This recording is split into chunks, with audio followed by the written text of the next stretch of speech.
just to let everybody know, we are now streaming live on YouTube. Thank you.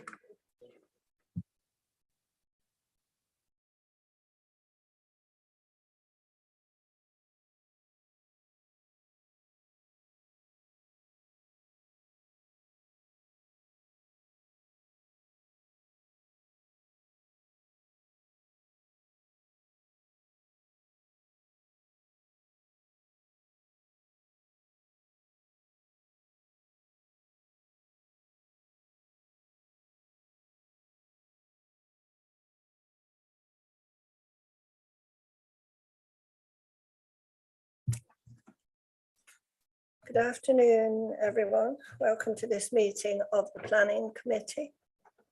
Members of the public present, the facilities are through the doors on your left. And if the fire alarm sounds, please use exits and assemble in the car park, please. Officers present at this meeting are Mr. Ashcroft, the Planning Services Consultant. We've got planning officers from the legal services, Suzanne Dempsey, and members and substitutes this afternoon. I'm Councillor Mrs. Starkwood taking this particular meeting, and that leads us on to the first item on the agenda. Apologies for absence and substitute members, please. Thank you, Councillor Starkwood. We have apologies from Councillor Upton. We have Councillor Moore as a substitute. We have apologies from Councillor Bailey. We have Councillor Dickman. Apologies from Councillor Clark. And we have Councillor Inglis. And apologies from Councillor Purdue-Horan. And we have Councillor John Stockwood. And then finally, Councillor Gowland. And we have Councillor Walker as a substitute. Thank you. Thank you. Any declarations of interest under the Code of Conduct or under the Planning Code? Thank you, Councillor Walker. Yeah, thank you. I'd like to declare an interest in on the first item to do with Redington. Thank you. Thank you. Yes, yeah, it's significant interest. Thank you very much. Now the minutes. Sorry. Yes, both of you during that meeting will be sitting at the back, please. When we start. Yeah, just for the first item. Just for the first item. Yes. Yes. Okay.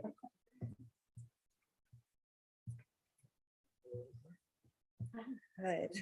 Item 3 is minutes of the meeting held on the 14th of April. Is it your wish, those that were present, that I sign these? Thank you.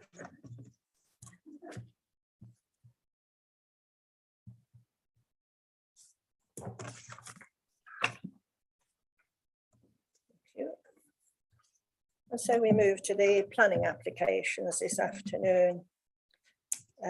We have 3. And the first one is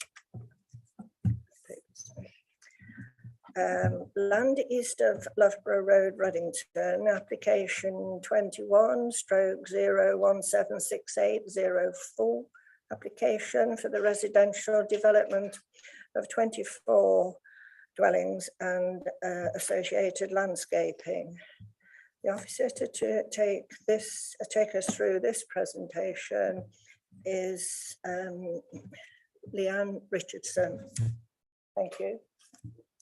Thank you, Chair. So as part of this presentation, I'd just like to cover 4 points. Those 4 points being to provide an update on the application, to briefly cover the principal, density, and finally drainage. So as you can see, the site is located on the west of just off the A60 roundabout, east of Loughborough Road. It's surrounded by a phase 1 allocated development. Next slide, please. So this photograph is taken just off the roundabout, and it shows the phase 1 allocated site currently under construction with the Balmore Country Home to the west. Next slide, please. So this is taken within the phase 1 development. Next slide. And this is taken from the Balmore Country house in the car park. Next slide, please. So This is just to show how the site would sit within the wider allocation. Next slide. And that is just the layout plan, just to show how it relates to the wider settlement. Next slide, please. This is a typical elevation.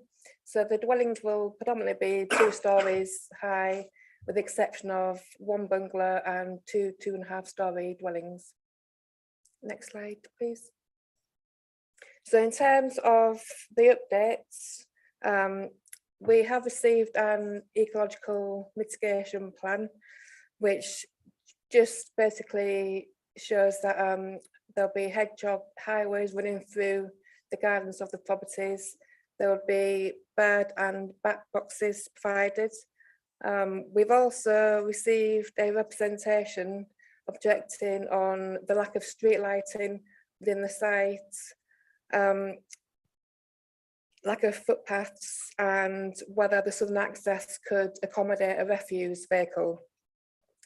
So we have received during the course of the application a refuse vehicle tracking plan, which has been reviewed by the Highway Authority, and no objections have been raised. So although the southern access would be a private drive, it would also be constructed to be suitable for refuse vehicles. We've also received revised plans in response to comments from the planning policy team, just to amend the mix of the affordable housing units, just to include first homes. There were 2 first homes within the mix. So the officer's report at paragraph 5, which details the mix is being updated, and where in the conditions the plan reference numbers have been referred to, they will also be or have also been updated. So just to touch on the first point, which is, the second point, which is the principle of the application. So as you can see, the site is surrounded by built form and development, and it represents infill development. It lies within the settlement of Riddington, and infill development is acceptable in principle. Thirdly, relating to density, so the application site represents density of 27 dwellings per hectare, and the phase 1 allocation site amounts to 21 dwellings per hectare. But when taken as a whole, the overall density would increase to 22 dwellings per hectare. And officers consider that the scheme makes the best possible use of the site. And finally, in terms of drainage, then we did receive during the course of the application, following comments from the Legal Local Flood Authority, a drainage strategy, which has been reviewed by the Flood Authority, and they're happy with what has been submitted. So there was no requirement for a condition to be imposed in this case. Thank you, Chair. Thank you very much. I have 3 speakers on this application. The first one is Mr. Tom Dillistone, and he is the applicant's agent. I think you've been given instructions what to do. I have, yes, Yes, and I've understood them as well. Start you're right, but then when you start, you've got 5 minutes. Yes. Okay. Good afternoon. I don't propose to take up too much of your time. The officer's report deals comprehensively with the application and the issues it raises. However, I did want to raise a few points which are relevant to the decision you'll be making today. Firstly, the application site is an extension of our current site and is surrounded by completed or consented development on all sides. It was removed from the greenbelt through the local plan and forms part of the Riddington build-up area. Consequently, as set out in the committee report, this is infill development and brings an overgrown and unused site back into use.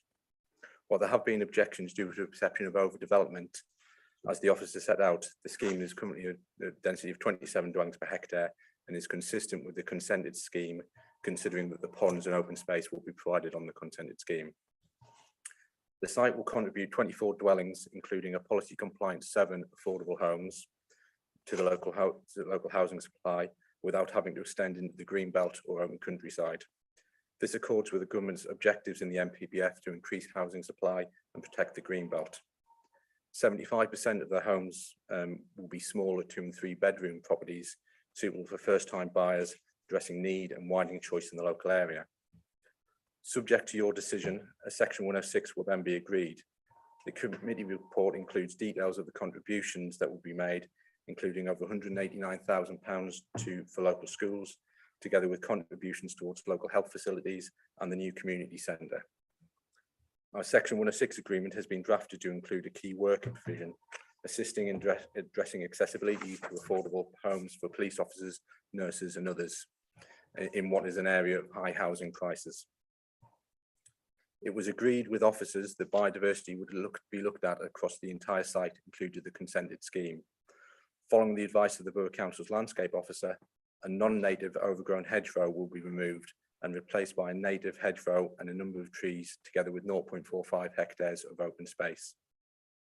We have designed the scheme to incorporate a number of measures to encourage wildlife, including bat and bird boxes, the preservation of an existing wildlife corridor, and the creation of a hedgehog highway through gardens. Taken as a whole, there is a biodiversity net gain of 11.4% in excess of the requirement in the Environment Act. In terms of lighting, the adopted road leading into the site will include street lights as part of the adoption process with NCC highways. In addition, every house will be provided with sensor-activated external lights, usually above the doors. We have taken the decision that the houses will be built to meet the emerging higher building regulations standards and will therefore achieve a 30% cut in emissions compared to the current building regulations, feature solar PV to generate electricity and export surplus back to the grid, and include an electric vehicle charging point with every property. In partnership with the Borough Council, William Davis currently provides 12 apprentices across Rushcliffe, drawn from schools in Radcliffe, Ruddington and Eastleigh. These offer the opportunity for local young people to gain on-the-job training and experience in a range of trades, including as bricklayers, joiners and electricians. Approval of this scheme will deliver an additional year on site, extending our current commitment to providing apprenticeships and to support the local supply chain. As a medium-sized local company, over 70% of our subcontractor material supply chain and 90% of our 400 direct employees are based within Nottinghamshire, Derbyshire or Leicestershire areas. In summary, we agree with the officers that the site accords with the development plan as a whole and that there are material considerations in its favour. Our proposal is an infill development, provides policy compliant affordable housing, including key worker accommodation, continues opportunities for apprenticeships and local employment in partnership with the Borough Council, and provides a biodiversity net gain. It is therefore considered that, in accordance with paragraph 11C of the NPPF and section 38(6) of the Planning Compulsory Purchase Act, the planning permission should be granted. Thank you. Thank you.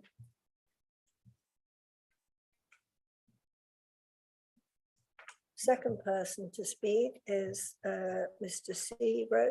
Grave, sorry, and he's an objector to the application. Good afternoon, everyone. Okay, so yeah, my name's Chris Seagrave and I live at 2 Burnett Place, which is at the south entrance to the proposal.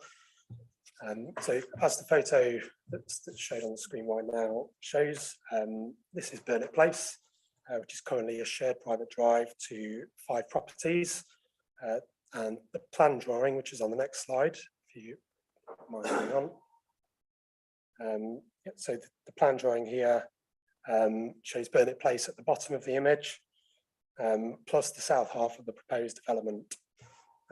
So the road as it stands has no pavements, curbs or street lighting, and the road is just wide enough for 2 cars to pass, but it's not wide enough for a refuse vehicle and a car to pass each other. And all residents of Burnett Place will need to use that access to as pedestrians to travel to Ruddington. The planning application proposes to make this an access road to 9 new houses in addition to the 5 dwellings, which is 14 houses in total accessed by that narrow private driveway.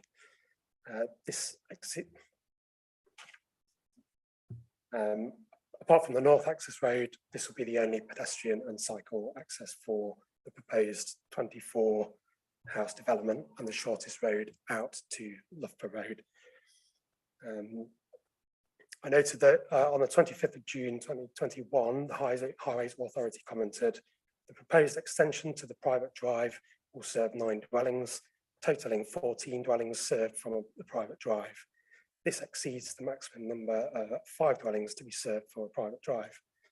It was recommended at pre-application stage that the layout should be reconsidered in this regard to provide a layout to adoptable standard with a maximum number of 5 dwellings served from any private drive. And despite this comment, the proposal hasn't been amended. No other private drive in the proposed Lace Fields development or any of the other 3 developments around Ruddington serve this many dwellings from a private drive. So clearly this design is not ordinary, and we feel it should be reviewed again for suitability. On the grounds of road user and pedestrian safety, we object to the planning application. And just to be clear, we're not objecting to the houses, we're objecting to the access design. Thank you. Thank you.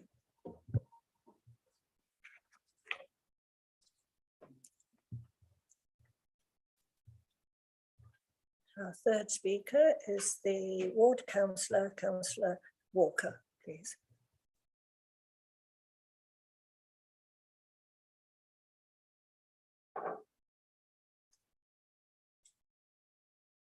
Thank you. Thank you, Chair. Good afternoon. So the following words from paragraph 15 regarding the local plan needs to be considered here.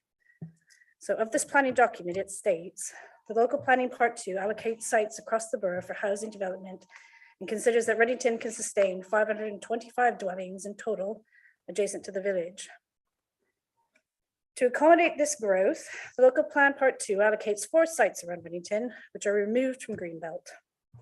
The 525 dwellings is not expressed as a maximum. It needs to be pointed out that the original version of the draft of the local plan part 2 and the core strategy actually stated the following. The core strategy sets a target of a minimum of 250 new homes that need to be built on greenfield sites at Ruddington up to 2028. It's considered that Ruddington has a scope to sustain 350 dwellings in total adjacent to the village, based on the capacity of local services and the availability of suitable sites for development. In 2019, the Borough Council voted to accept amendments to the local plan that simply drew a line through those statistics and changed the number to 525. As far as anyone in Ruddington is aware, there's been no assessment undertaken to reach these new highly inflated figures. No assessment on the impact of the new houses has been carried out on the village. The core strategy went on to say the centre of Ruddington is due to its historic layout congested at peak times. Presumably, this was based on pre-existing conditions in 2018, long before any new housing was built. Due to the creep in numbers by developers, this number is over 600 homes, all built on greenbelt land around Ruddington. If this development is allowed to be built on yet more greenbelt land, then we really are going to put the transport infrastructure of Ruddington at breaking point. Our children are already not getting into local schools. The village, which is at a standstill at peak hours, also forms the main artery for rat running from Clifton to the South Nottinghamshire villages from the M1 motorway, and no assessment has been carried out on the impact of infrastructure than the 3,000 houses set to be built at Fair and Pastures, and the 1,200 homes in East Leek, and the development at Sharp Hill.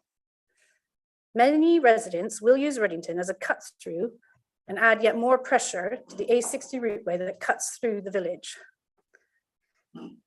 Also, it needs to be considered that the extremely controversial Asher Lane development required amendments to the junction at Kirk Lane and the High Street, which is yet to be resolved and is causing significant problems for the village centre. We should not be developing this site, but for some reason, if it were to happen, we must add the following conditions before permission is granted. 1, a full analysis of the impact of the infrastructure for Ruddington from the recent development in and around the village must be carried out to see what problems we're causing for the future sustainability of this village. 2, the highway improvements at the High Street and Kirk Lane must be completed before any further permission is granted. Only yesterday, Michael Gove said, it's no kind of success simply to hit a target if homes that are built are shoddy, in the wrong place, don't have the infrastructure required, and are not contributing to beautiful communities. This committee and the council needs to ask a few questions about this plan and development more broadly. 1, why is this application surfacing now? Why wasn't it put in at the start of the site's development? And 2, where have the numbers for the local plan part 2 come from? Where is the analysis that gives us the data that the pressures that are facing our institutions? Thank you.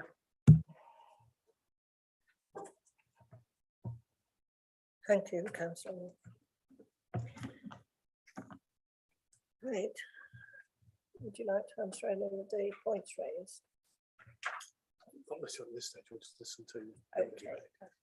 Thank you. Anyone wish to speak, please? Councillor Healy. Thank you, Chair. Just clarification, please, on the access. There's a south access on a private drive, and then there's a north access on an adopted road. Is it possible just to highlight those on the map, please? Small moment.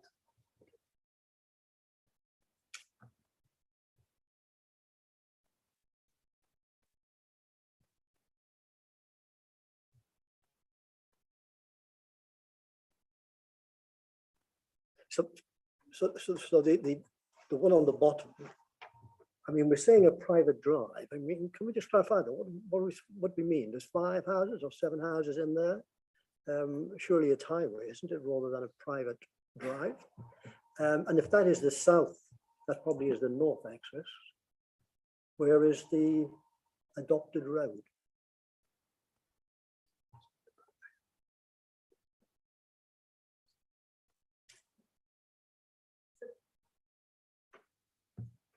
The adopted road is as shown to the north of that plan as it projects out.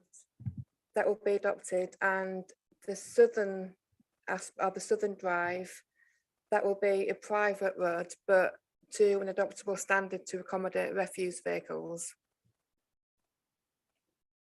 Okay, so there's really just one main access into this proposed development, and that is the private road at the bottom. Is that right? Or is there access from from phase 1 as well at the top of the slide? So there are 2 accesses, one to the north and one to the south.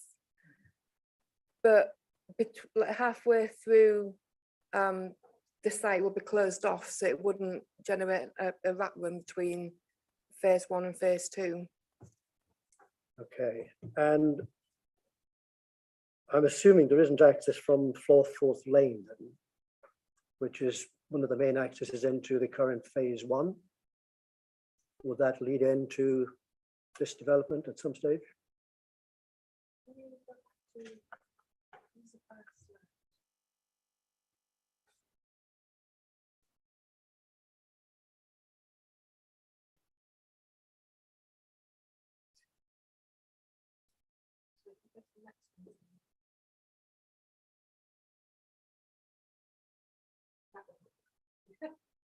It's probably shown clearer on this plan.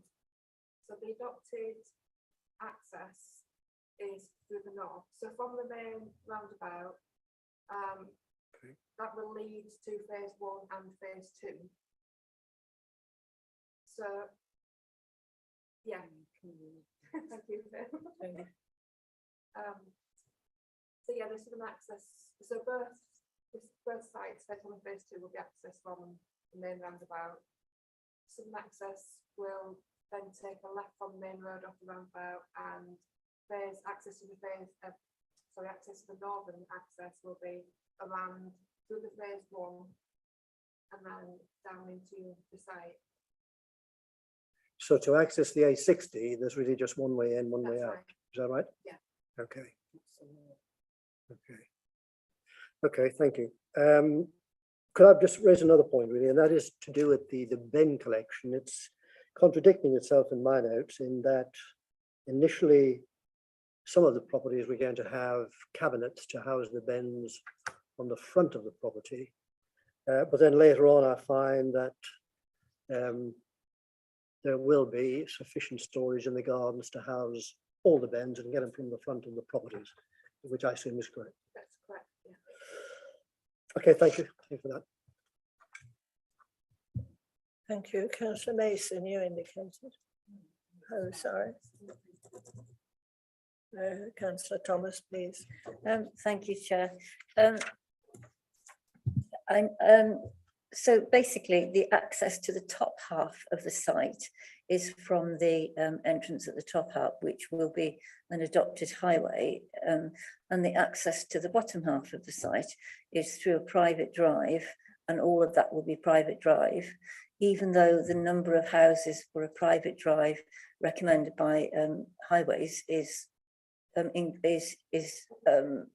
you know, it's greater than the number of houses, which is 5. Is that correct? Yeah, the latest set of comments received from the Highway Authority raised no objections subject to a number of conditions which have been imposed or recommended within the officer's report. Okay, so I think my concern is, I mean, I know you've talked about one of them, but you've talked about it being designed like that to avoid rat running between the top and the bottom entrances, as it were.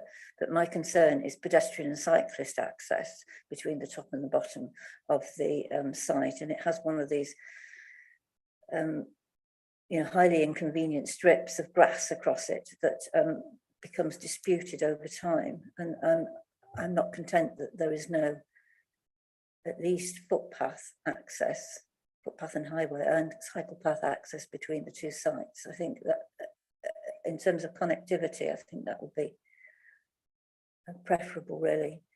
But I'm also concerned about the access to that number of houses at the bottom of the site. The other question I had was about open space. Doesn't appear to be much open space provided within this area. There are some areas of open space from what I can see, which is the green strip at the bottom there. And there was a green strip along somewhere else, another part, which looked to me as though they would just get parked on and they weren't of any use in terms of providing green space. Could you, is the line across the top, just underneath the red line that goes straight across from left to right on the screen, is that a footpath? Do you know? Sorry, that will be an access retained for farm vehicles to access the farm to the east. But there will also be a footpath along the northern boundary of the northern access. So I think we might be talking about different places. Just above the T-bar at the top access into the site, there's a red line that goes across and then it goes up and then goes across. Underneath that, there seems to be something, some sort of track. Where is that track going to a farm? And where's it going the other way? That goes into the Balmoral. That will be closed off. But when access vehicles for the farm, there'll be gates that can open and close. So again, that's not that one for the use of vehicles. It's purely for the farm vehicles and pedestrians. So will pedestrians be able to use that path? Pedestrians and cyclists be able to use that path that goes from left to right across the screen, across the top of the application site there? Yeah, they would, yeah. Okay. And the other question I had was, I noted that there was a hedge that is being removed and has been agreed to be removed, an overgrown hedge. But are there also trees being removed to provide these houses? Yeah, thank you. That was a question, sorry. Sorry, yeah, if I can respond. Yeah, there are some trees to be removed along the boundary, but they'll also be replanted and then planted elsewhere within the site as well. But the key thing is that the main hedgerow along the western boundary, because it's overgrown and unkept, then the advice of officers was to remove that and then replace it with additional tree planting. Right, I mean, I can see that that is an unkempt conifer hedge that probably has minimal value in terms of ecology, but does the current garden contain mature trees that are being lost?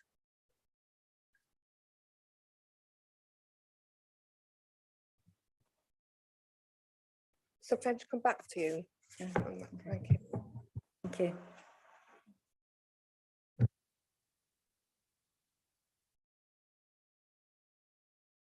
All right, Councillor Price.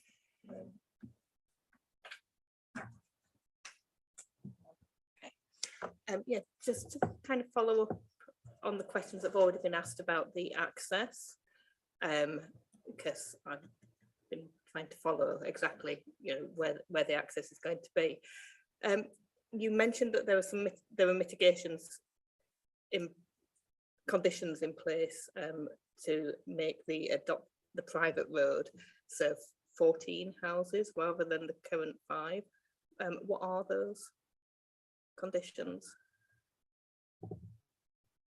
So the refuse tracking drawing has been submitted to alleviate concerns by highway authority.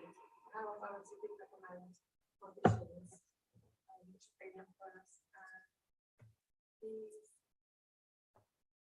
are conditions. Sorry. Do I need to? These are conditions 5 through to condition 8.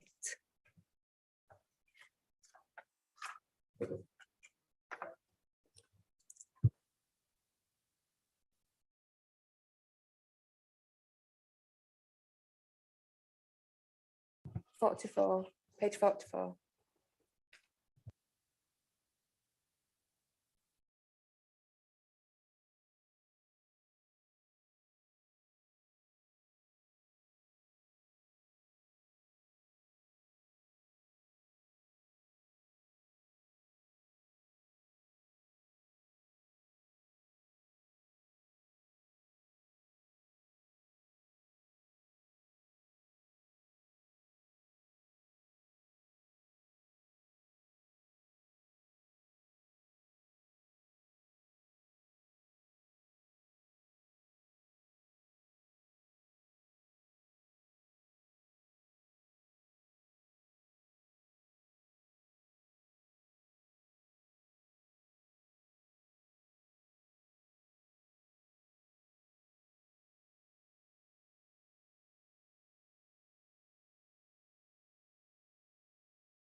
I'm sorry to return to this, but I'm unclear. How was the initial objections from highways resolved?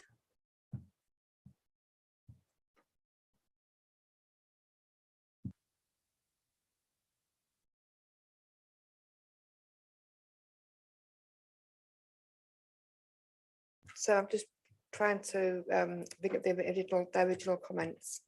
Just bear with me. Chairman, if it helps, just whilst we're trying to fill in other gaps here, it might be useful if I try to give some general context about the generality of what we're discussing here, and in particular the distinction, insofar as there is one, between an adopted highway and a private drive. And you might see on the drawing there's some distinctions, but primarily it's an ownership issue rather than an access or a safety or a design or a layout issue. And in many cases, or in most cases, and clearly here, any private driveways are designed to be completely safe, both to pedestrians and car vehicle movements. Plainly, the county council here, like most county councils, has has a normal standard, which they wouldn't normally expect any more houses to be served off a private drive than it's usually 4, 5, 6, 7. For reasons in terms of either the length of those drives or how they relate to the broader highway network. I think here what you've got is a slightly complicated set of arrangements where the development is already surrounding this site, and therefore this new development punches into that. In many respects, from a design point of view, quite often a private drive can be better designed and give better pedestrian access because of the interplay between effectively the surface carriageway for vehicles and the pedestrians, and quite often that's a shared service. So just so that members don't get into the potential mindset of thinking that there's something inherently unsafe or dangerous about a private drive, it's primarily about ownership. And indeed, if you're an adopted highway, then if there's any issues with that highway, the county council comes along and fixes it. In the event that it's a private drive, then by definition, the responsibilities rest with the owners of that private driveway. Hopefully that helps, Chairman. And hopefully by this point, Leanne will be able to give us some more definitive answers. Yeah, thank you, Andrew. I think that made it a bit more clearer. Yeah, so what was submitted, so the Highway Authority's original concerns was in relation to, as Mr Ashcroft has just pointed out, is in relation to the access for refuse vehicles, like council refuse vehicles. And because it's a private drive, if damage were to be caused by refuse vehicles accessing the private drive, then they wouldn't want to be held responsible for their repair or maintenance just because it is a private drive. But since then, because the applicant has submitted the refuse tracking vehicle, which clearly shows and demonstrates that it would be constructed to an adoptable standard, and therefore it is suitable for refuse vehicles, then because of that, then the Highway Authority removed their initial objection. Just as well, if I can just go back to the landscaping point Councillor Thomas raised. So the trees to be removed or lost on the western boundary are of low value trees. Thank you. Thank you. All questions have been addressed. Councillor Moore indicated next, will be followed by Councillor Mason. Thank you. Thank you for clarifying the private drive. I do understand an adopted road. Private drive means it's private, means it's owned by somebody. So first of all, I need to know who owns it. Secondly, I need to know whether the owners of that drive are aware when they moved into those premises that there was a legal right-of-way access into that site. And my third question is, in 20 years' time, when that road needs repairing and replacing, who pays for it? Thank you. Thank you. Chairman, I sense this falls to me. And the answer to the first question is it's jointly and severally owned by the owners which are served off the access drive. The answer to the third question is that in future the maintenance would rest with those same owners. I'm afraid I simply can't answer question number 2 because I don't know what the owners knew at that time that they purchased those houses. But I think in the vast majority of cases, house builders are quite open with owners, and people purchasing houses are fully made aware of their responsibilities, and it will be picked up through the land charge searches. In the same way that it will be picked up if members were minded to grant planning permission for this scheme, it would similarly be picked up for the new joint several owners of the private access drive as it punches through. Sorry, if I can come back to you, that doesn't, can I just stand up to this? It doesn't quite clarify it for me. This is a private drive, and these guys here own that private drive. These people live here and churn up their private drive.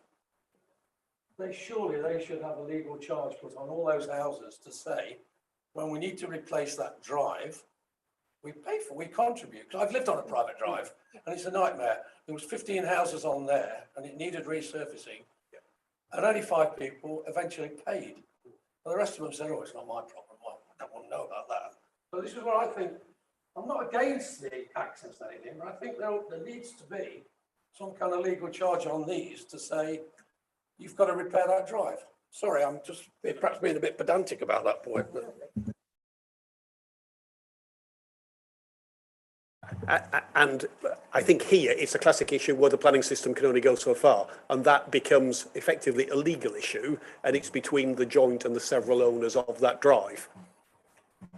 And plainly, like you said, there may be certain circumstances where different owners agree to pay and don't, but that's a civil matter rather than a planning matter. And I'm sorry, that's not precisely the answer that you might have expected, but it's unfortunately the answer that I have to give to you in the circumstances. Can I, just to pursue that a little bit more, if planning permission were to be given here, can a condition be putting on the developers to do this before they start? Because in 20 years' time, somebody's going to have to re-tarmac that road, and the council won't do it because it's not adopted. It's a private road, full stop. And I have great sympathy with the people who own it. They probably knew it when they moved in, but they probably didn't realise there's going to be all those houses churning up their road. And it happens. So I just wonder whether in planning terms, one can put a condition on that this must happen. Thank you.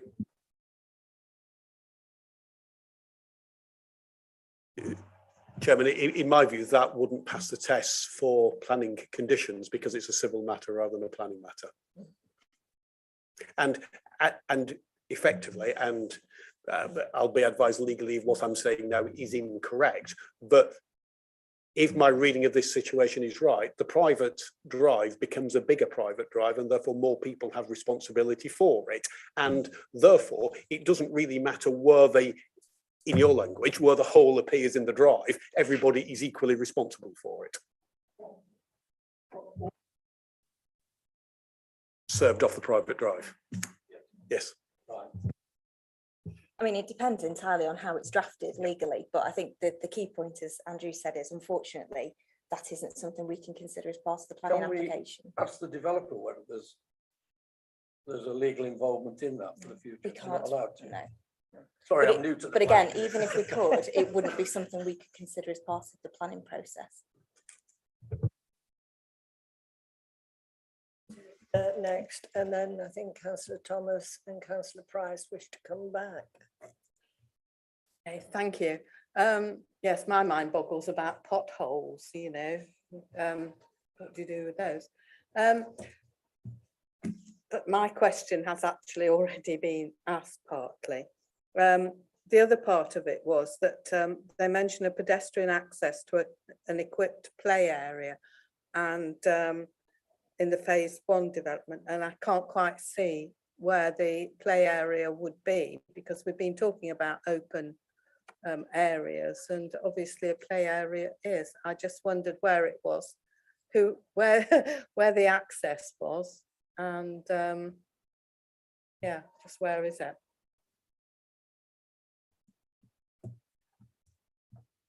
Yes, please. Yeah, if I may, so the play area referred to is within the phase 1 development. So in the north western corner, in the top left corner. Right, okay. Yeah, oh, up at there. Okay, yes. It's a little way away. It's quite a way for children, but that's fine. Okay then. And thank you for that. And also for explaining about a private road, and it's like shared drives, isn't it?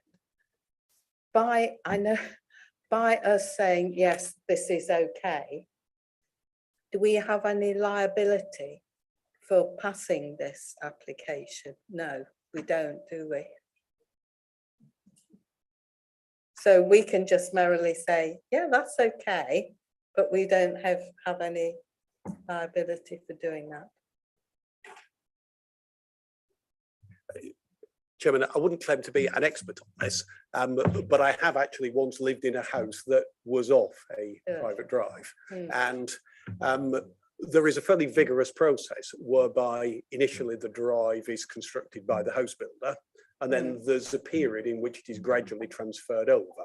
And it wouldn't normally be transferred over, probably in this case, until all the houses were built and occupied. And inevitably the developer will have to assure the shared owners that it's built to a reasonable standard of construction. So it's not that it allows a irresponsible house builder to hand over a road that isn't built to standards. And plainly, the lawyers acting for people buying the houses will want proper assurance that the road has been built to proper standards and can withstand the traffic. Now, plainly, we know what the traffic is going to be here, serving a relatively modest number of houses.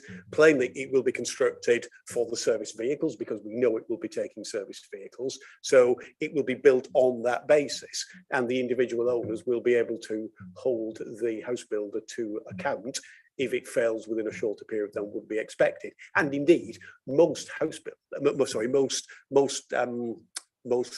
people purchasing houses would then probably, through the house builder, be actively encouraged to form a management company. And normally the management company wouldn't take it on until it had its own audit that it was built to a proper standard. So there are those checks and balances in place, which are not dissimilar to the adoption process. Because for other elements of this estate that are being built to adoptable standards, the adoption doesn't immediately happen.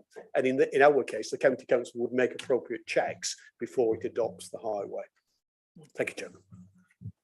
Thank you. Councillor Thomas, did you still want to come back? Yes, please, sorry. Why was the road at the bottom end not, and the private drive that's used to access it, not adopted? Was that covered by the highways response or by any discussions during the application stage? So that was the first question. And also I'd welcome some sort of response to the issues raised by Councillor Walker in terms of the overall ability of Ruddington in terms of infrastructure, particularly the highways issues in the centre of the village, to cope with any more houses. Thank you.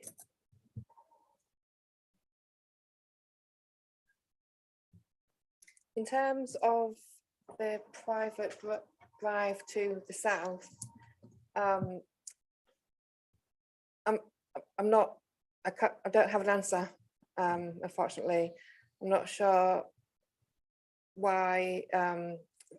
So pre-application advice was sought with the private drive, and I wasn't involved in that history. So I'm not sure if there was a reason why the private drive was a preferred option or not, but as we are, the application in front of us does relate to the private drive, and that's what we have to consider. Thank you.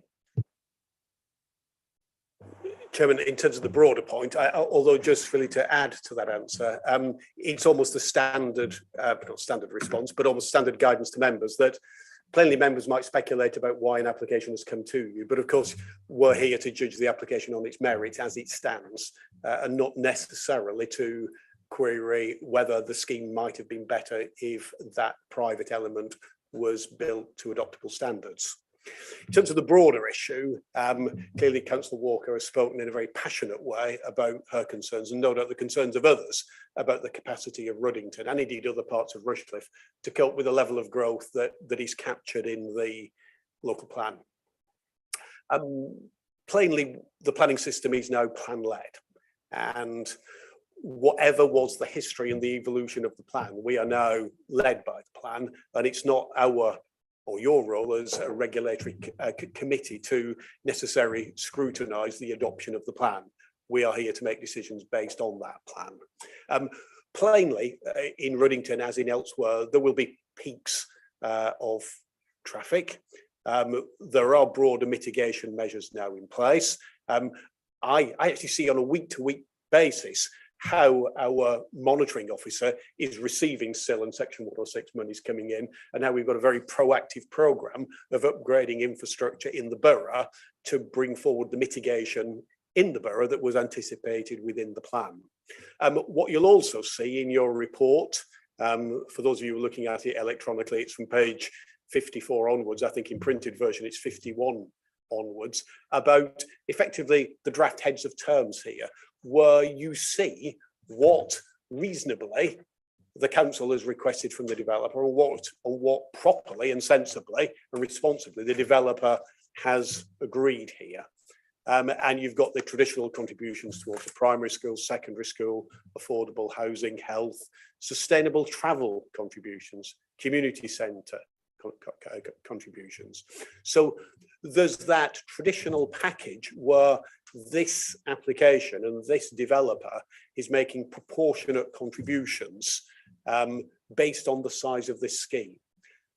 And I stress that last point because notwithstanding the announcement that Mr. Gove made earlier this week, and notwithstanding our broader concerns about infrastructure and the capacity of the system, we're still dictated by the community infrastructure levy regulations, which set out the 3 tests that effectively developers should only be contributing in a proportionate way, where the contributions are necessary in order for the development to proceed, and where everything else is fair and reasonable.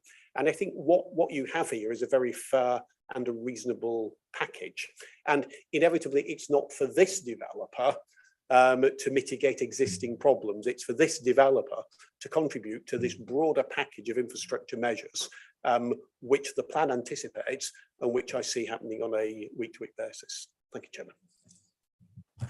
Thank you, Councillor Price. You wanted to come back afterwards. It will be Councillor English. Yeah, I'm sorry, I'm returning to the private drive again. At what point does a private drive become an adopted road? You know, is there a threshold of the number of properties, or so what's the guidance on that?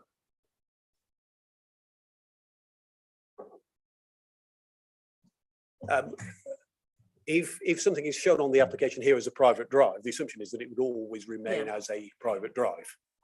There doesn't come a trigger at which it would naturally become an adopted highway. Plainly, I think it works the other way, that the County Council's normal standard is that it's up to a certain number. In this case, it's exercised a degree of flexibility, probably because of the specific circumstances of the site, and probably because the applicant has demonstrated that because of the vehicle movement track, it's sensible and practical and reasonable for a refuse vehicle to get up there without causing damage to other cars and or particular to the houses and the gardens associated with those houses. Okay.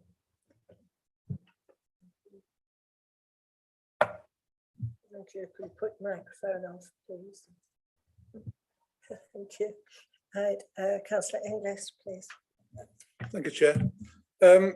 There's some comments on the portal regarding over intensity, but I see there's been some new plans since then. So do those comments for the over intensity still apply to this current plan to start with?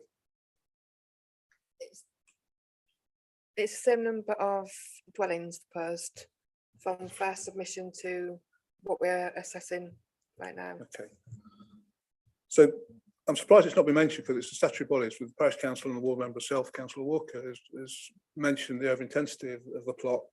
We've heard it's 27 houses per hectare, but that's reduced by taking into account the whole estate where it's reducing to 21. So we're looking at this particular plot, that's at 27. So my concern is with the garden design, with the garden plot. There's 7 of them there that are under the Rushcliffe guidelines.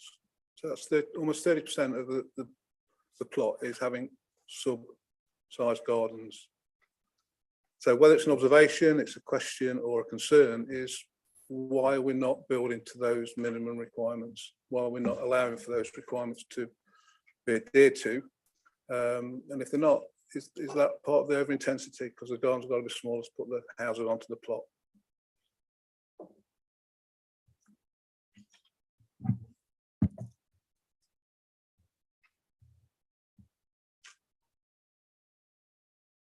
Are we going to have a no?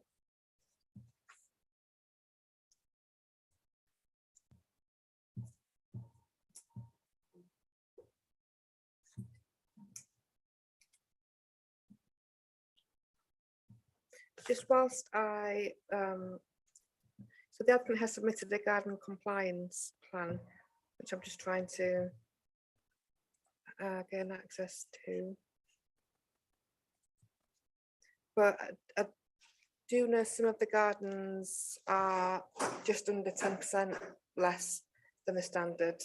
I think there were 2 that were 80% less, but the reason for the 80% less is where the properties are a terrace and they need to provide access to the rear garden for storage of refuse bins.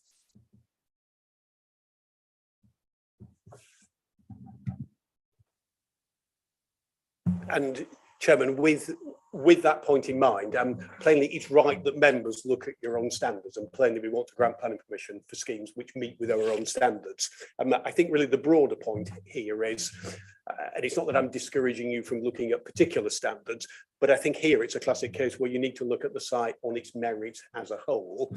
And if you're comfortable or otherwise with what's being achieved here, I think you can see that in those circumstances, you might marginally lose some garden space in order to give that quite helpful access to rear gardens. So it might be something that you might want to balance in the round if you're generally comfortable that the overall layout and the design meets with your favour. Thank you, Chairman. Councillor Mason, you wanted to come back? Thank you. I recognise that on this site there are quite a few things that I'm not totally happy with, I have to say. One being the private road, and this has just been put in the middle of houses that have already been built. And yeah, it is a fill-in, but you are then limited by the type of house and by the size of gardens that you are looking at. There's also other certain things that I think maybe could be a bit better.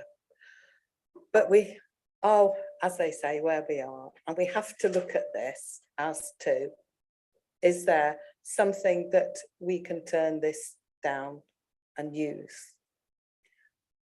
I can't see that. I think there are some things that perhaps I don't like. But on the whole, I'd like to move the recommendation on page 42 that we accept this with all the conditions.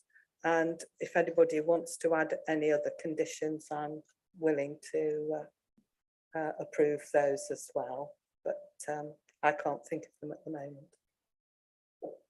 Okay, so I want to move the recommendation. Thank you. Councillor Stockwood, please. Thank you very much, Madam Chair. I'm speaking as to second the recommendation, and I just made my speech. We did hear from the ward councillor about the infrastructure impact and the highway and whether or not the highway improvements can be heard first. During the thorough debate, I think we've heard that the highway improvements are conditioned in conditions 5 through 8, and that some of those are preconditions that will ensure that the highways are done first. With regards to the infrastructure impact, we have the Section 106 agreement, as was explained during the debate, where there are a range of proportionate contributions from the developer towards health, education and community centre, as requested by the local parish council. We've heard about the intensity of this development, and I recall from local plan 1 that all of the strategic sites that we chose in local plan 1 have very clearly stated that the minimum development density per hectare is 30, and that was the standard implemented at 30 plus across all of those sites.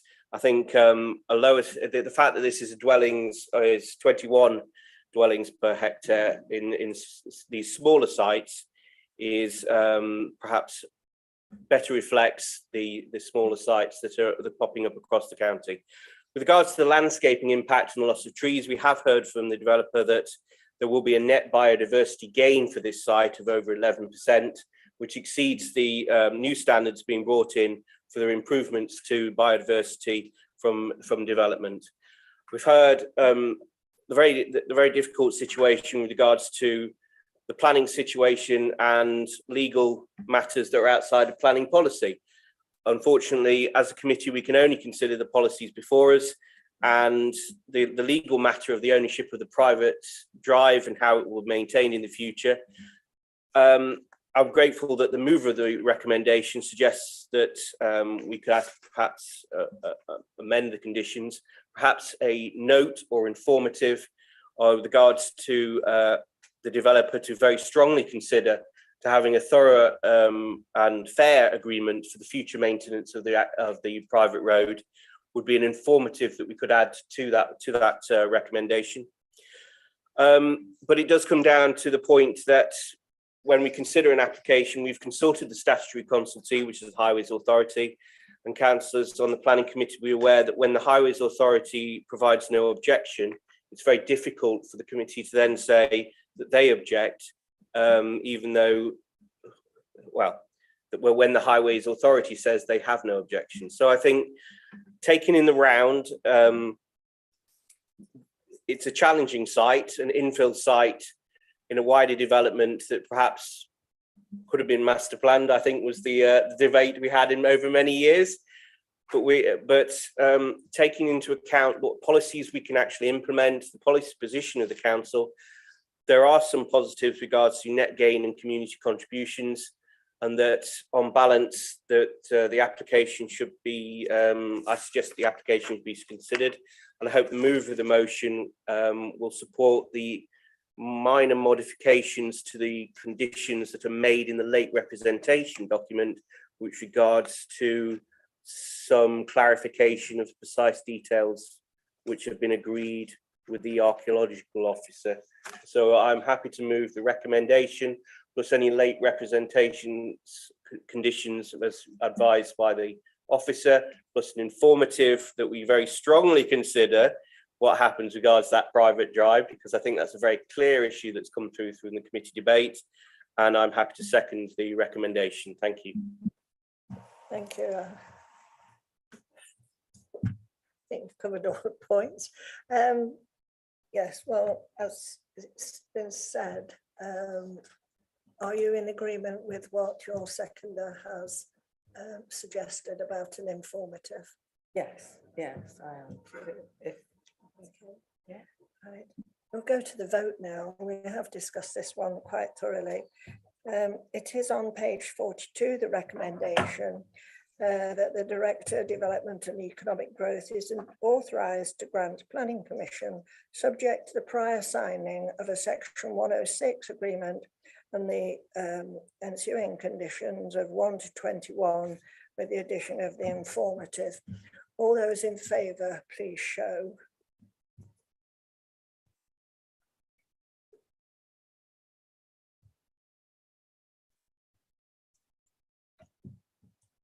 Against? Thank you. Right, that is carried. Thank you.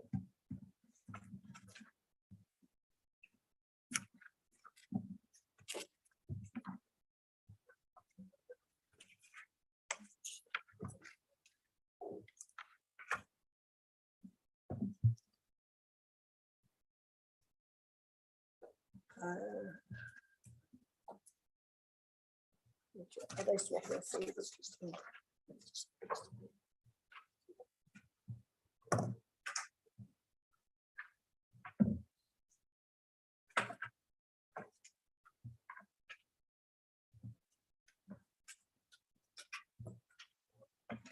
We're just setting up for the second application.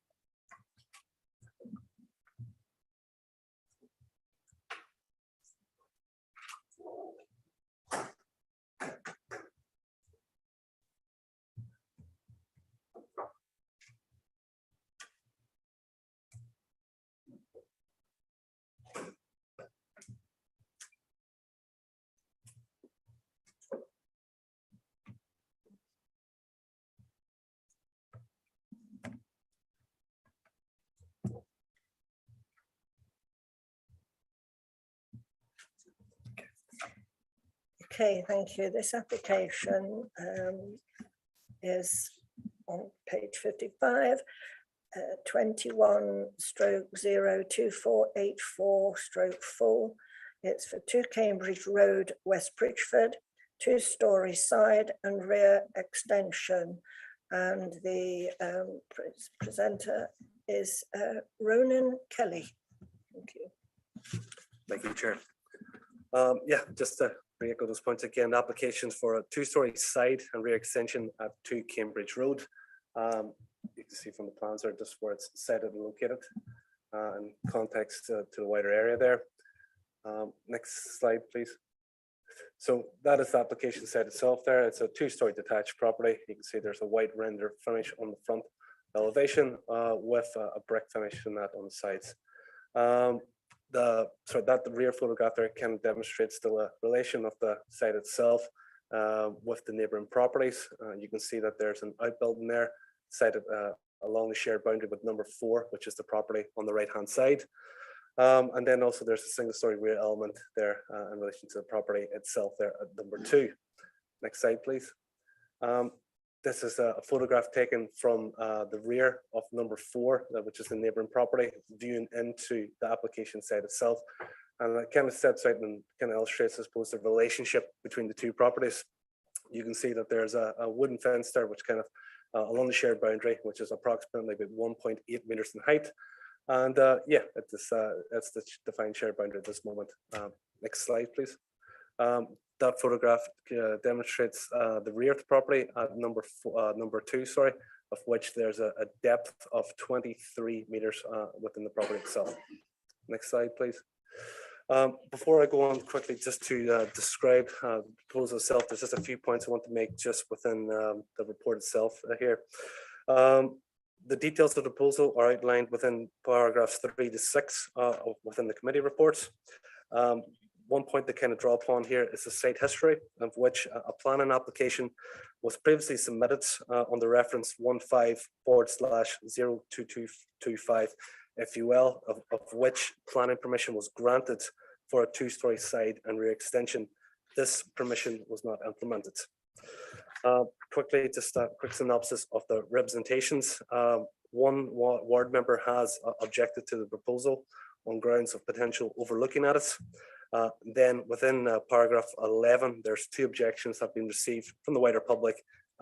These kind of outline a number of different issues, which I will be addressing just later on. Now quickly, just to move on now to the main points of the assessment of the application itself. These include the principle for development, the impact upon the character of the area, the impact upon residential amenity, and then the issues with the potential high risk concerns. So with regards to the principle of the development itself, it is located within this main settlement of West Bridgford and comprises extensions, so to say, to the property itself. In essence, this is considered to be an acceptable form of development. Again, just to re-emphasize the point that it should be noted that the proposal is a resubmission of an identical application which was previously granted in 2016. And at that time, obviously, the principle was considered to be acceptable. Now, in terms of the assessment of the application itself here, you can see just from the top left-hand corner there of the application, it states proposed front elevation, of which you can see where the 2-storey side extension is. As you can see from this image, it's been set level with the ridge line of the main dwelling. And while it would be preferable to have this part of the development set below, it is considered that due to the size, scale, and location of the proposal, it is considered to be acceptable. The proposal has been designed to reflect the existing characteristics and that of the main dwelling itself, and therefore we were of the opinion that it would relate sympathetically, to the main dwelling. This element is obviously visible from Cambridge Road, and therefore it is considered to be in a prominent site. However, as I've highlighted, it is considered to be a sympathetic addition and therefore is not an incongruous form of development. With regards, I should say, to this 2-storey rear extension to the back of the property, you can see from the images there that it has been set below the ridge line of the main dwelling and has taken in certain design factors in terms of the being designed to relate sympathetically again just to the main dwelling in itself. the proposal would not be, oh, sorry, this element of the proposal, I should state, would not be visible from Cambridge Road, and therefore, and however, notwithstanding that, we are of the view that as it's been designed sympathetically, it is considered not to have an impact upon the wider area. In terms then of the impact upon residential amenity, there is a number of factors that have been raised. These include potential degree of overlooking from the proposal and the potential for overshadowing. While it is acknowledged that there would be a degree of overlooking and overshadowing, we're officers of the opinion that it's not considered to be significant as to warrant a refusal of the application. With regards to the two-story rear element, and particularly the first floor rear windows, it is noted that there would be a small degree of overlooking, but these windows would face primarily upon the application site itself in terms of the rear garden, and therefore any overlooking is considered to be minimal. With regards to any overshadowing factors from that element, it's noted that a small element of that would occur, but as I've noticed previously, the rear garden at 2 number 4 Cambridge Road has a depth of I think 26 meters, just which highlight within the port. As such, that's considered to be sufficient space to ensure that any impact wouldn't be significant upon them themselves. Finally, just a potential impact in that upon highways and parking. As you can see from the original first photograph, parking is available at the front of the application site, which can accommodate up to at least 2 parking spaces. Thank you for that. So therefore, in accordance with the Highways Design Guide, officers are content that it would comply with those measures. Quickly now, just to address the third-party representations. Comments or objections were received regarding overshadowing and loss of privacy, and then impacts upon noise and parking. Again, this has been addressed with an impact upon the residential amenities section of the report. These are not considered to be significant as to warrant any refusal of the application. A comment was received regarding that the existing extension stretches 9 meters along the shared boundary, which is beyond the size allowable for any extension. Officers are of the view that the objector is confusing planning permission with the permitted development guidelines, which is set out just within part 1 of the development within curtilage of the line house of the Town and Country Plan and General Permitted Development Order. Comments have been received stating that the site plan is incorrect. Officers haven't found any information which would suggest that the plans are incorrect. The existing single story is of poor quality, and concerns have been raised regarding that this could be repeated. Unfortunately, officers do not have any control over who and how the extension is built. Conditions can be attached regarding the proposed material finish to ensure the development would be in keeping with the character of the area, and that any developer would need to meet the requisite planning regulations and specifications controlled under separate legislation. Concerns raised regarding the potential for a 5 to 6 bedroom property. The proposal in itself seeks to implement 4 bedrooms within the property. It's noted the stairs provide access to the loft space, which could provide additional accommodation. However, the development represents a use class of a C3 dwelling, and any additional bed space would not alter the assessments of this proposal. Concerns have been raised regarding inadequate living space. In terms of the outside residential space or amenity space, we've calculated that 161.31 cubic square meters has been has been supplied or provided in accordance with the Rushcliffe Residential Design Guide. It states that 110 square meters is to be provided, of which this clearly exceeds it. Inadequate maintenance of the property will occur. Unfortunately, this is not considered to be a relevant material consideration, and that it's more any maintenance and liability is it's a private legal matter which would have to be addressed between the relevant parties. Concerns have been raised that the proposal would be contrary to planning policy. Officers have carried out a complete assessment, and that we're of the view that the proposed development is acceptable against planning policy. And then there's a risk of creating a precedence, of which I would state that each application must be assessed based on its own merits. Just to kind of conclude quickly here now, that the proposed development is considered to be visually acceptable. It would not impact upon residential amenity, and is not considered to have a harmful impact upon highway safety. Therefore, we've recommended to grant the application subject to the following conditions outlined. Thank you. Thank you very much. We have no speakers on this, so I'm looking for Councillor Thomas. Thank you. Two things. The first thing is that many extensions that have come through recently have required the extension to be subordinate to the main dwelling in terms of being set back and the roof height being lower. And I'd just like, I realise that this has been approved before in the form that it is, but I have noticed that more and more recently in this period, that is being applied when there are extensions. And I was wondering if you could talk through that. And the other thing I was going to say was, if we approve this, I suggest we approve it with the condition that there should be some sort of bin space at the front of the house that is screened in some way, because one of the things that this has done is stop them putting their bins in the back of the house. As far as overlooking is concerned, I do take the points that have been raised, but I've also noticed that there is a planning application in for the house next door that would extend their own house to the back. So, you know, that reduces the overlooking impact as far as I can see. But those were the things that I had. Thank you. So with regards to the extension being subordinate in scale and not being set below the ridge line of the main dwelling, I assume you're talking about the two-story side extension element. Yeah.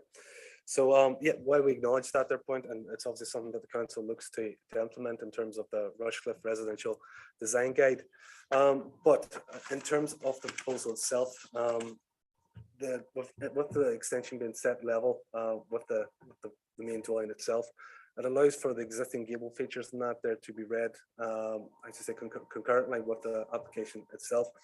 They have taken other measures, I suppose, in terms of ensuring that the proposals seem to be subordinate, i.e. retaining the pitch element and keeping the symmetrical features and designs to the front of the property, which allows for that to be fully understood in terms of the main dwelling itself. And again, just to kind of emphasize and fall back again that this application was submitted in 2015, and at that stage it was subject to the current Rushcliffe residential design guide, which was obviously issued in 2009, and no concerns were raised by the officers at that stage. So, and then in terms of the second point, in terms of the condition for the refuse and space, I mean, generally speaking, in terms of the nature of the proposal itself of householder applications, they wouldn't generally be conditions that we would attach, because at this moment in time, the applicant is currently using the existing features, I suppose, or access that way onto into the property itself, whether that's going through the attached garage or not from that end. So, which is something maybe we could look at, but I at this moment I don't think there's any precedence to be attaching that type of condition, to be perfectly honest.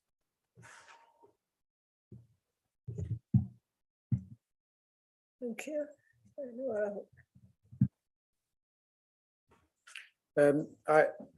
Looking at this house type and considering it within Westbridge, I think this sort of extension is commonplace. Looking at how it sits on its plot and any overshadowing it will have, and overlooking, it seems to me that overlooking from the side extension would merely be a different view of the same garden next door, where I think the house 4 next door has a shed dormer on the back on a 3rd story, so arguably has better views over their garden than they have of their neighbours. And also looking at within the street scene, I think that it fits, and I can see no reason for objection. So it seemed that there was a little break there before I was to speak, so I'd be happy to move the recommendation if we feel that there's been enough discussion around this.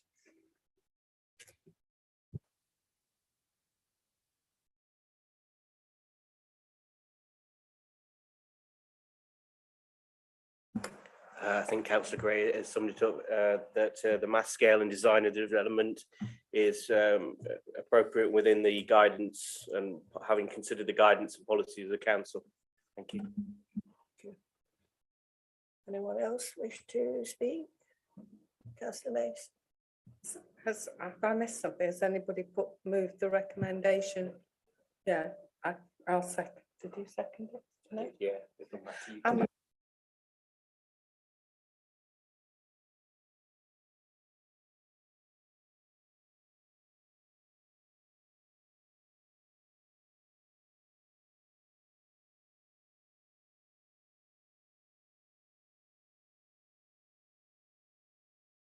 Sorry, to the following conditions of 1, 2 and 3. So all those in favour, please show. Unanimous, thank you. And so that is passed. We have a change of officer again for the final application. There'll be a slight delay.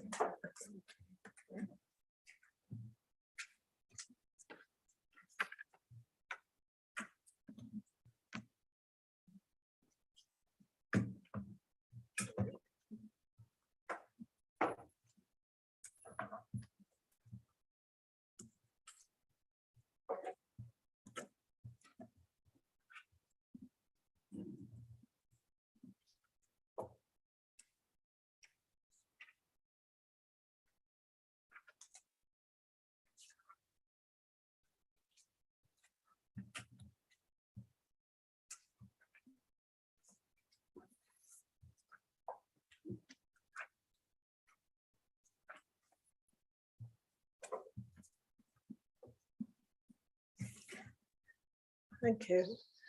The final application this afternoon is 22/00570. It's a county council application for which we are just a consultee. The location is 53 Evans Road, Eastleigh, and it's the erection of a primary school for what forms 1 to 0.5 forms of entry, plus 26 pace, nursery with associated car parking, associated areas of soft plan, hard play, grass playing field with landscaping works, the erection of 2.4 metre high security fencing and gates to perimeter and sprinkler tank, the provision of bound surface and lit cycle and footpath en route of public footpath, Eastleigh FP5.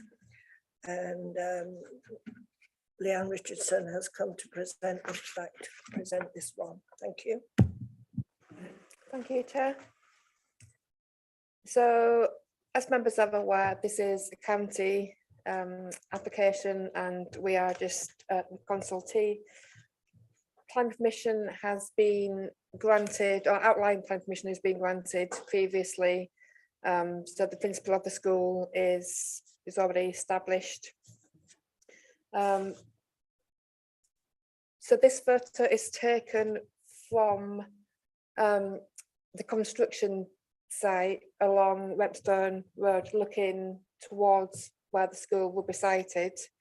The next slide is,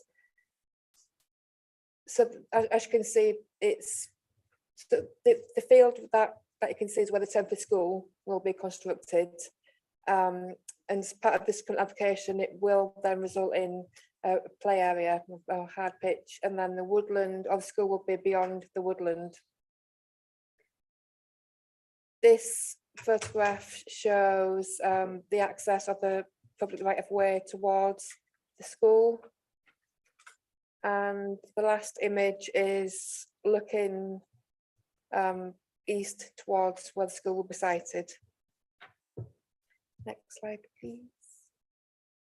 So the school would be to the north of the residential development.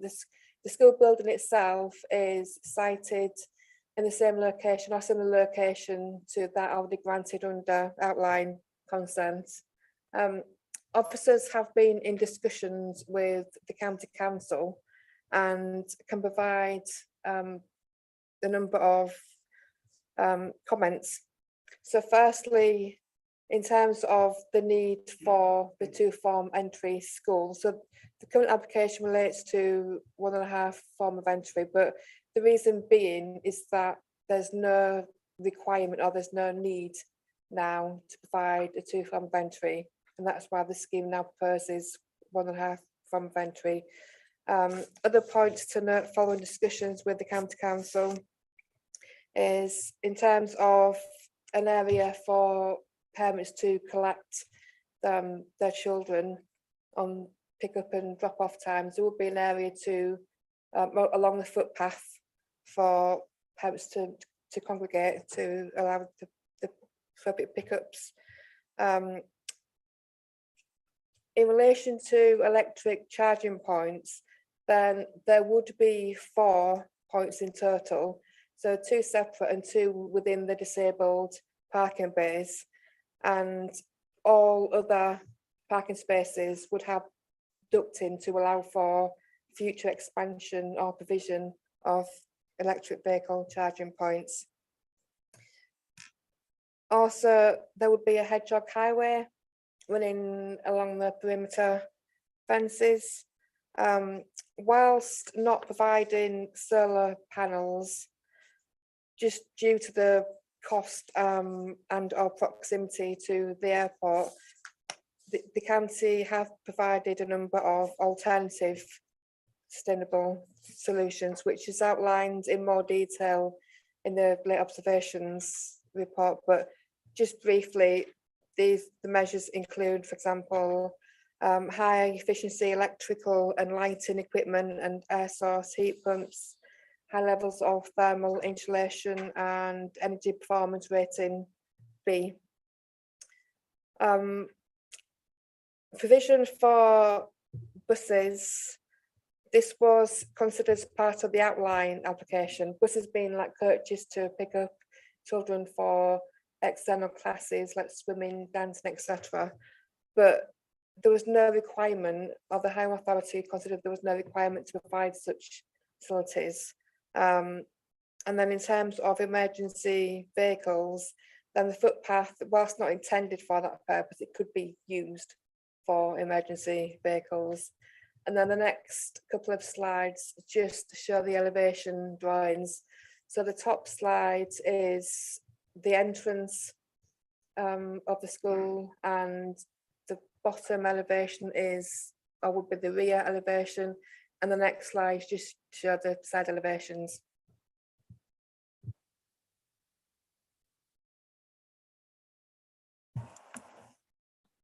Thank you. We have no speakers on this particular application, but Councillor Thomas did indicate first, and then followed by Councillor Walker. Thank you, Chair. I'm truly delighted and excited to see the plans advancing for this lovely new school, but some issues remain. The greatest concern is the lack of provision for dropping off children arriving by vehicle and for bus parking. So the question is really, have yellow lines and school zone markings been set up to mitigate the problem as much as possible? Councillor Ways detailed, and that's in the late representations, how wider considerations is needed of safe pedestrian and cycle routes from adjacent areas of housing. And the County Council needs to engage with this, with assistance from Rushcliffe, to enforce work that has not been completed by developers. As ward members, we will be very happy to be involved in discussions about this. Roofs should have solar panels. Public bodies should be setting an example. Proximity to East Midlands Airport is a weak excuse for not including them. There has been no objection on these grounds to vast solar farm applications in the area. I request that comments are included on the matters above in the letter that accompanies Rushcliffe's response to the county. I welcome the fact that an area for parents to congregate is to be provided inside the fence, though I don't see where this is on the plans. The school is to open and close the outer gates at appropriate times, and I hope this won't be too difficult operationally. At outline permission, the school was for 315 children total, with the ability to expand later to 420 children. But the reserved matters application that we're looking at now is just for 315 children at the school with no ability to expand. The latest projections provided by the county show that reception year, which will have 45 places, will expect 54 children in 24-25 and 75 children in 25-26. That's where the projection stops, but these groups will move through the school and future years could also come in at the higher level. Isn't it short-sighted not to set up the site so that extra classrooms could easily be added to increase the capacity of the school if needed? It may be too late in the day to fix this, but it's so disappointing to be faced with the prospect of running out of school places again in Eastleigh within 6 years or so. The situation of the third-party land appears to me to be a sorry tale of a greedy landowner holding children to ransom. The children will have to go out onto a public footpath to get between the school and the playing fields, all because of this ransom strip that is being insisted on by the developer, by the landowner, sorry. But the school is going to go ahead anyway, and I'm glad to see that. And we can only hope that the issue can be resolved in due course by the efforts that are going on at the county, I'm sure. So I'd like to ask the committee, please, to support the officer recommendation, but ask them to add comments about vehicle access in terms of the yellow lines and school zone markings, and also add comment about pedestrian and cycle routes from the wider area and solar panels on the roof. Thank you.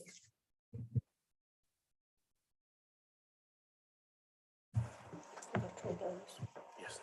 Thank you. Do you wish to comment on that? Chairman, if it helps, I also share your view that it's really good to see this proposal coming forward. Plainly, it represents a good strategic response to the significant housing growth.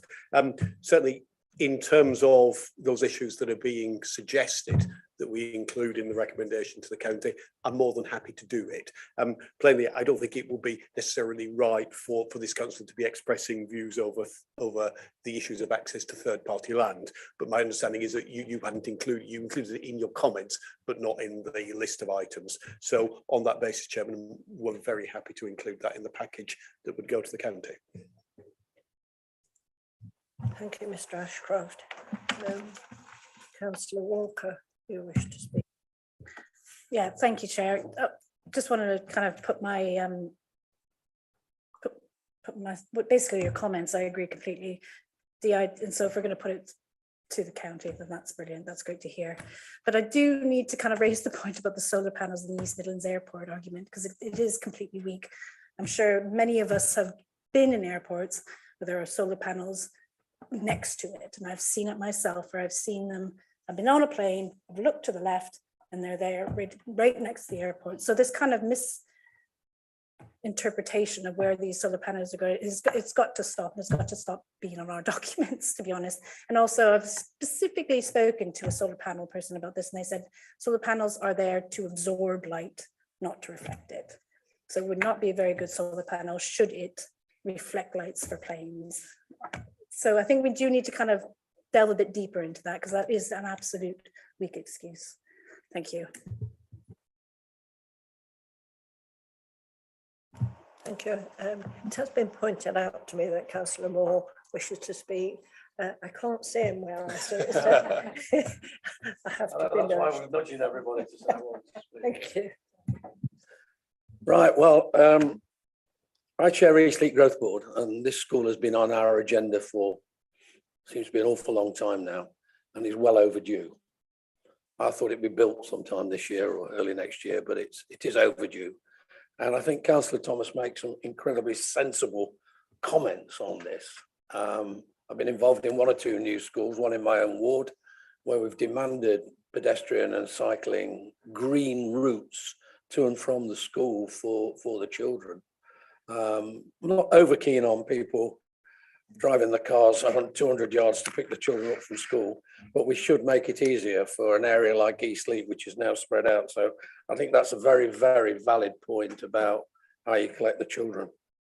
I would make a correction to the councillors. They are not solar panels, they are photovoltaic panels. PV panels are very important, and if we are a green organisation, as we keep saying we are, we should support Councillor Walker and Councillor Thomas on what they're saying in that any commercial type educational premises that are built within our borough should have photovoltaic panels on the roof. I have them in my own house. They are fantastic. This morning when the sun was shining, I didn't use any electricity at all, even though we had the washing machine, fridge, freezer, and everything else on today. So they are fantastic. We should be supporting them, and we should make in those comments to the county council that we should be having PV panels on the roof. Whether or not they'll do it, I don't know, but I will support the idea of this school. Very important. Everybody knows the story of Eastleigh and the growth problems it's had. We're now beginning to see some of the infrastructure coming back to it. Thank you. Thank you, Councillor Thomas. Sorry, Moore. Councillor Stockwood next. Thank you very much. I believe that Councillor Thomas moved the recommendation with an additional comment. I've listened very carefully to the points put in the debate. I didn't quite pick up the word second, so I'm going to say the word second. Councillor Thomas's thing. Councillors are decision makers, and it's for councillors to judge what the material considerations. This council has policies on climate change and carbon management, which encourage our partners to meet higher standards to face the future that we will all share. And with regards to pedestrian cycle routes and proper vehicle access, well, I think we are, as a council, developing a page on a plan cycling strategy. So I think these are material considerations as wider policies of the council, and in considering the balance of what we consider as putting forward, it's appropriate that we put them forward as comments, as additions. As we are a consultee, I think it is within our power to put whatever comments we like on, and so I'm happy to support the ward councillor's comments. If other members of the committee want to make additional comments, I'm happy to support that as well. I was also going to happy to support everything else that the other ward councillor said, even though she wasn't here, because I do think there's an opportunity there for us to put forward all of these comments and let the decision maker make, the county council in determining the application, consider all of these comments that put forward. So, but I'm happy to support what was put forward by Councillor Thomas. Thank you very much. Thank you, Councillor Stockwood. We've discussed the schools at Leek in quite some detail in the past, and I'm joining in with the amount of information we're sending over to County Council. So the recommendation, if we move to it now, is including all the suggestions that have been made this afternoon, and I'm sure the officers will include them. Getting a nod. It's recommended that County Council be informed that conditions 1 to 5, and sorry, the Borough Council does not object to the proposals, but to include conditions 1 to 5, plus the comments made along this afternoon detail. So all those in favour, please show.